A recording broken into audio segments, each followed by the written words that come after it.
오늘 함께 묵상할 성경 말씀은 사무엘 하 18장 1절에서 18절 말씀입니다. 사무엘 하 18장 1절에서 18절 말씀입니다.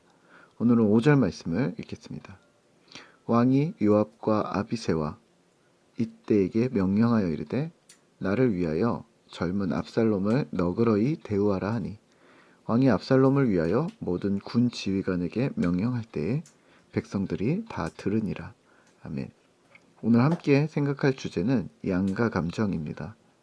본문 사무엘상 18장은 다윗과 압살롬의 전면전이 전개됩니다. 그리고 다윗은 승리합니다. 총력전에 나가기 전 다윗은 백성들을 세우고 앞서겠다고 합니다. 2절입니다. 다윗이 그의 백성을 내보낼새 3분의 1은 요압의 휘하에 3분의 1은 수르야의 아들 요압의 동생 아비새의 휘하에 넘기고 3분의 1은 가드 사람 이때의 휘하에 넘기고 왕이 백성에게 이르되 나도 반드시 너희와 함께 나가리라 하니 그러자 백성들이 말립니다. 3절입니다. 백성들이 이르되 왕은 나가지 마소서. 우리가 도망할지라도 그들은 우리에게 마음을 쓰지 아니할 터이요. 우리가 절반이나 죽을지라도 우리에게 마음을 쓰지 아니할 터이라. 왕은 우리 만명보다 중하시오니 왕은 성읍에 계시다가 우리를 도우심이 좋으니이다 하니라. 아멘. 왕을 보호하려는 마음이 있었기도 했겠지만 아무래도 압살롬과 다윗이 싸우게 된다면 아버지인 다윗이 어떤 선택을 할지 알 수 없었기 때문이 아닐까 합니다. 다윗은 이런 속내를 이내에 결국엔 속내를 비칩니다. 압살롬을 선대해 달라고 요청합니다. 5절입니다. 왕이 요압과 아비새와 이때에게 명령하여 이르되 나를 위하여 젊은 압살롬을 너그러이 대우하라 하니 왕이 압살롬을 위하여 모든 군 지휘관에게 명령할 때에 백성들이 다 들으니라. 아멘. 전쟁에 나가지만 자신이 아들을 지킬 수 없는 상황이 되었고 압살롬을 맞닥뜨리면 목숨을 살려달라고 부탁합니다. 총력을 다해야 하는 전쟁에서 이런 부탁을 한다는 것이 사실 말이 안 되지만 아버지의 마음은 어쩔 수가 없는가 봅니다. 에브라임 수풀에서 전투가 벌어집니다. 그리고 대승을 거두고 대패를 맞이합니다. 다윗의 백성들은 승리하였고 이스라엘 백성들은 패배했습니다. 2만 명의 사람이 죽습니다. 그리고 압살롬은 도망합니다. 그리고 요압은 빠르게 달려가서 다윗의 명령에는 아랑곳하지 않고 압살롬을 죽입니다. 14절입니다. 요압이 이르되 나는 너와 같이 지체할 수 없다 하고 손에 작은 창 셋을 가지고 가서 상수리 나무 가운데서 아직 살아있는 압살롬의 심장을 찌르니 요압의 무기를 든 청년 10명이 압살롬을 에워싸고 쳐 죽이니라. 아멘. 오늘 말씀을 대하며 우리는 무엇을 기억해야 할까요? 우선은 다윗의 마음입니다. 아버지로서 마음과 한 나라의 왕으로서의 마음이 갈등했을 텐데요. 지금까지 어떻게 싸움을 피해 왔다면 이제는 더 이상 물러설 곳이 없었던 듯합니다. 전장에서 잔뼈가 굵은 다윗이 애써 선봉에 서려 했던 것은 압살롬을 선대하기 위함이 아니었을까요? 또 한 나라의 왕으로서 자신을 따르고 지켜야 할 무리에 대한 책임감 또한 감당해야 할 일들이었을 겁니다.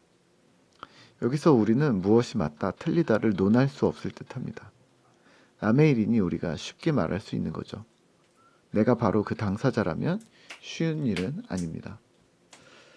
정의란 무엇인가라는 마이클 샌델의 책에서는 정의의 가치 판단 기준에 대해서 여러 가지 이야기를 합니다. 우리가 잘 알고 있는 공리주의 원칙에 의거해 다수의 사람들이 동의하고 이해된다면 그것이 정의가 될 수 있는가라는 질문을 합니다. 예를 들면 이렇습니다. 3명 중 2명이 살기 위해서 한 사람을 죽여도 되는가? 본인의 의사와 상관없이 말입니다. 또 고장난 버스의 운전기사가 승객들을 살리기 위해 자신의 아들을 포함한 아이들이 놀고 있는 현장을 덮치는 것이 가능한가? 이런 가치 판단 문제들인데요. 그런 때 우리는 어떻게 해야 할까요? 다윗과 같은 상황이 나에게 맞닥뜨려졌다면 공리주의 원칙처럼 한 명을 희생해서 1000명의 백성을 살리는 것이 맞았을까요? 아니면 아버지의 사랑으로 잘못한 아들을 살리고 자신이 죽었어야 할까요? 네, 모르겠습니다. 오늘 우리의 인생이 그와 같습니다. 딱 답이 떨어지는 정답이 나오지 않을 때가 있는 것이죠. 우리의 인생이 쉽지 않다는 것을 우선 전제하시면 우리는 다른 이들의 삶에 대해서 쉽게 이렇다 저렇다 말할 수 없게 됩니다. 그렇다면 오늘 우리는 무엇을 해야 할까요?